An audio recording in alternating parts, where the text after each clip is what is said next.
Hi family. In 1667, Aurangzeb ordered Jamaat-ul Mulk to the administrators of all the subas of the empire that display of fireworks was forbidden. Also, Fulad Khan was ordered to arrange for an announcement in the city by the beat of a drum that no one would indulge in atishbazi. It was ordered that in the bazaars there would be no illumination on Diwali, on this Diwali time in 2020 in a free democratic India. Almost the same order came from our Supreme Court. I, for one, refuse to buy into the nonsense that is being force fed to us about the huge dangers of air and sound pollution of celebrating just on one Diwali evening. There are many real dangers that India faces. I want to talk about the Tablighi Jamaat and its huge headquarters in the heart of Delhi and its unrestricted presence in all parts of the country.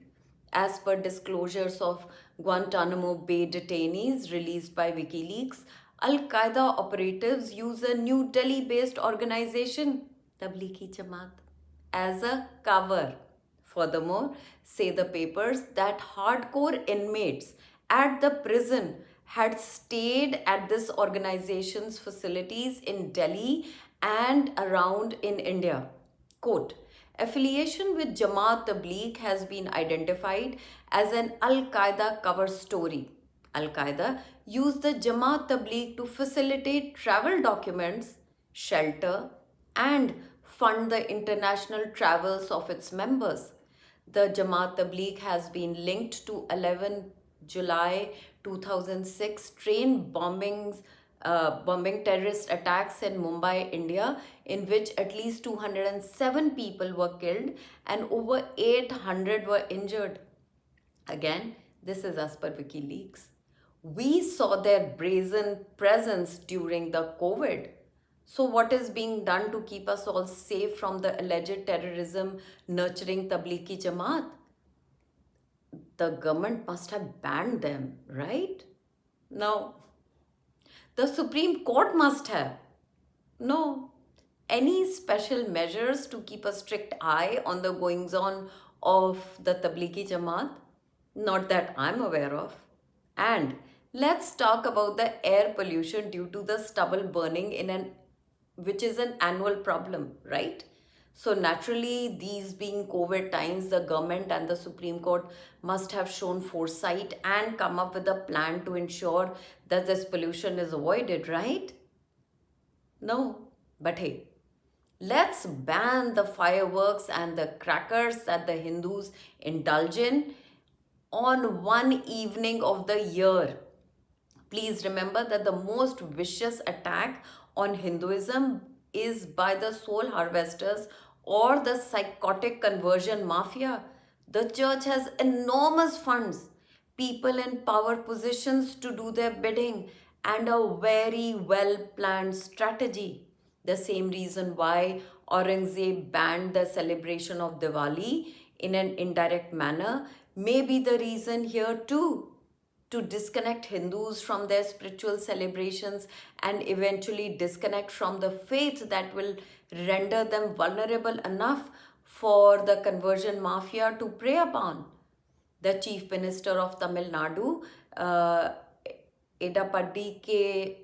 Palaniswamy, has requested the CMs of Rajasthan and Odisha to revoke the ban on firecrackers sale and use in their states in consideration of its detrimental effect on 8 lakh workers in Tamil Nadu.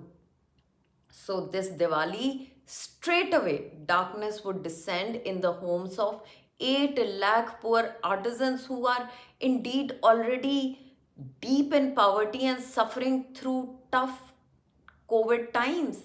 This move would throw them off their employment forever. West Bengal obviously is on to the banning of Diwali crackers game, but then so is Karnataka.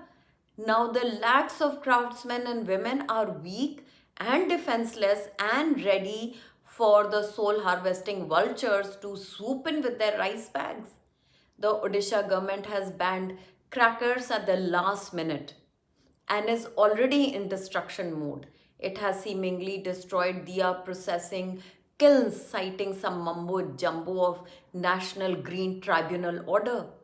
What was the National Green Tribunal doing till just weeks before Diwali? Why did it not use the time from March onwards to put procedures in place to safeguard the livelihood of our marginalized and already stretched to the limit artisans? Because the artisans or our craftsmen have to be made even more feeble to ease the conversion mafia to feast on them, it seems. Please remember that one non-veg cheeseburger produces more carbon dioxide than an average vegetarian person produces in a day or more. All year round cigarettes are being sold.